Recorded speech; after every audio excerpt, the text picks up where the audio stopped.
শীত আইলেও শুরু হয়ে যায় পিঠা বানানোর ধুম। তো শীতকালে সবার পিঠা খাইতে অনেক ভালো লাগে। আর আমরা তো আবার একটা পৌষ সংক্রান্তি আছে, তো এই সময় অনেক পিঠাপুলি বানানি হয় আর কি। আগামীকাল করলে আমরা পৌষ সংক্রান্তি। আর আমার পিঠাখানি শুরু হয়ে গেছে তো অনেক আগের থেকেই, বাপের বাড়ি হওয়ার পর থেকেই।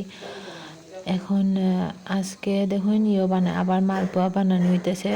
তো মালপোয়া বানানোর ফুল ভিডিওটা আমি নিয়ে আইছি। প্রথমে ওই যে এখানে চালের গুঁড়া, ময়দা আর গুড় মিশাইনি হয়েছে। মিশানিটা আমি দেখাইতে পারছি না।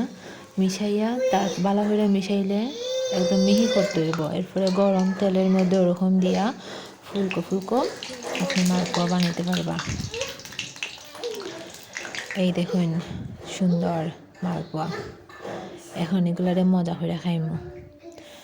ভিডিওটা ভালো লাগলে সবাই কমেন্ট করবা, শেয়ার করবা, লাইক করবা, পাশে থাকবা সবাই। ধন্যবাদ।